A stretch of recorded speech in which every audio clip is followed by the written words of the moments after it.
मेरे अजीज़ो, मैं खुदा का खादिम और आपका भाई पास्टर वकार शलीम डेविड एक मरतबा फिर आपकी खिदमत में। जैसा कि हम जानते हैं कि हम रोज़ों के अयाम में से गुज़र रहे हैं और रोज़ों के अयाम से हम आने वाले दिनों में कुछ ऐसे रोज़ों का जिक्र करेंगे जैसे अज़रा का रोज़ा है, आस्तर का रोज़ा है, दानियल का रोज़ा है और इस तरह करके फिर दूसरे रोज़े भी। और देखेंगे ये कि वहाँ लोगों ने किस लिए रोज़े रखे और फिर उनको क्या हासिल हुआ। आज हम जो इस सिलसिले की पहली कड़ी है वो खुदावंद यीशु का रोज़ा है जो मत्ती 4 बाब में लिखा है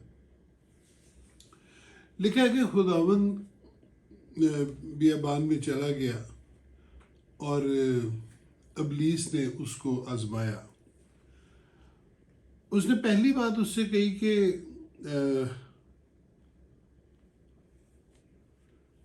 तू इन पत्थरों से कह के रोटियां बन जाए। फिर उसने कहा कि अगर तू खुदा का बेटा है तो अपने तई नीचे गिरा दे। और तीसरा उसने कहा कि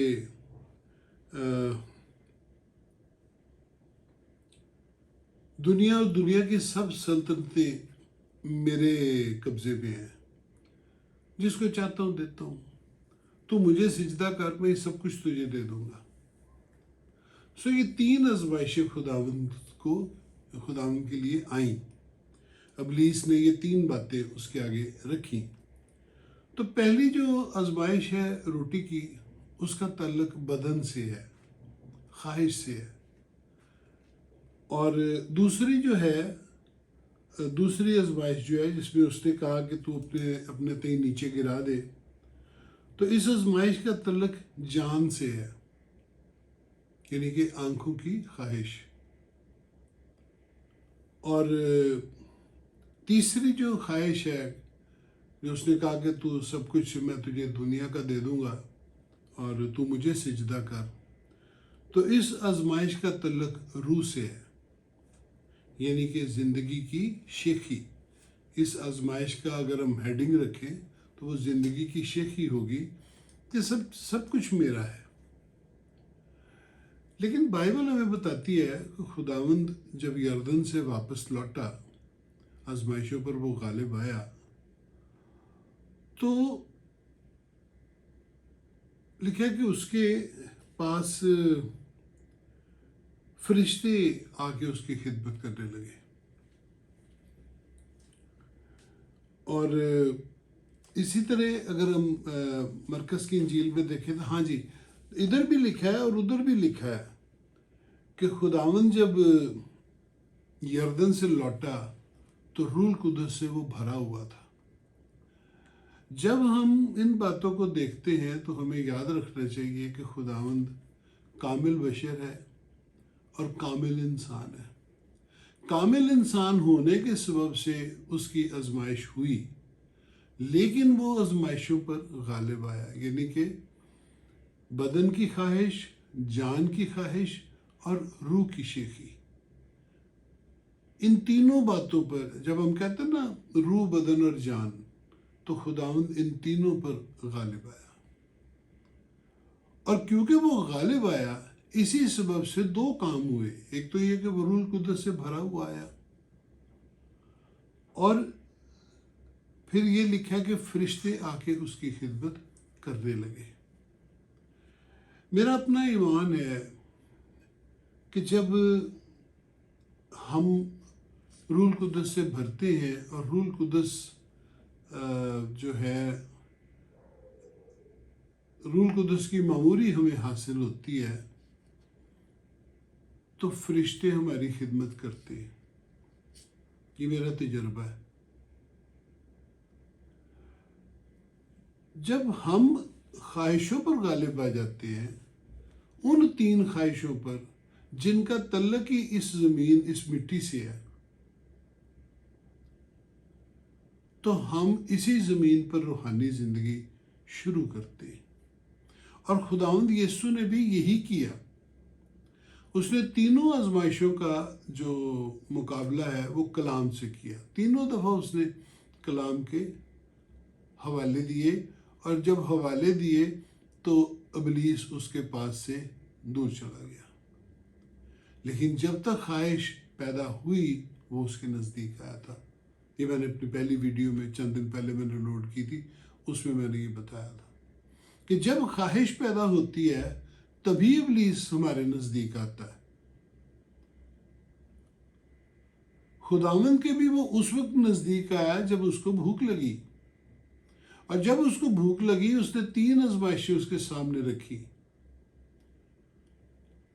ہمارے سامنے بھی یہی 3 قسم کی آزمائشیں ہماری زندگی میں ایمان لاتے وقت آتی ہیں، اور اگر ہم غالب نہ آئے تو ساری زندگی یہ تینوں خواہشیں ہمارا پیچھا کرتی ہیں اور ہم پر غالب آ جاتی ہیں، اور ہم روح سے معمور زندگی نہیں بسر کر سکتے. ہم روح القدس کی فلنس، اس کی معموری کو نہیں حاصل کر پاتے. اس کی وجہ کیا ہے؟ اس کی وجہ یہ کہ ہم گناہ کو گناہ نہیں سمجھتے. خداوند گناہ پر غالب آیا. خداوند اس گناہ پر غالب آیا جو آدم نے کیا تھا. خداوند کا کوئی گناہ نہیں تھا، لیکن خداوند اس گناہ پر غالب آیا. اس اختیار کو اس نے واپس لیا جو آدم نے آزمائش کے وقت گرتے ہوئے، وہ اختیار جو خداوند خود نے اس کو دیا تھا اس نے ابلیس کو دے دیا. اور یہاں پر آزمائش پر غالب آ کر اس نے اب وہ اختیار واپس لے لیا، اور صلیب پر جان دے کر اس نے وہی اختیار کلیسیا کو دے دیا. ہمارے بہت سارے جو خادمین ہیں وہ اپنے تجربات بتاتے ہیں کہ انہوں نے کیسا کیسا اختیار استعمال کیا. خداوند کے روزے کی اگر پیروی کرنا چاہیں آپ، اور وہ کرنی بھی چاہیے، اس لیے کہ 3 بنیادی عنصر ہمارے ہیں، روح، بدن اور جان، اور ان تینوں آزمائشوں سے ہم گرتے ہیں اور پھر کچھ اٹھتے ہیں، کچھ گرے رہتے ہیں، لیکن روحانی ترقی نہیں ہوتی، روح القدس کی معموری نہیں ہوتی. ہم صرف بیگانہ زبان بولنا یا شفا کے کچھ کام کرنے کے سوا کچھ نہیں کر پاتے. ہمیں کوئی بھید نہیں ملتا، ہمیں کوئی مکاشفہ نہیں حاصل ہوتا. ہم یہ نہیں کہتے کہ خداوند نے مجھ سے کلام کیا. ہم میں سے کچھ لوگ کہتے ہیں، لیکن ان کے ساتھ خداوند نے کلام کیا نہیں ہوتا، وہ صرف باتیں ہوتی ہیں. تو یہ چیزیں جو ہیں یہ روح سے معموری کو ظاہر کرتی ہیں. آپ بھی اسی کو کاپی کریں. میں تو سوچتا ہوں کہ خداوند کی زندگی کو کاپی کرنا چاہیے، اسی طرح ہم اس کے نقش قدم پر چل سکتے ہیں.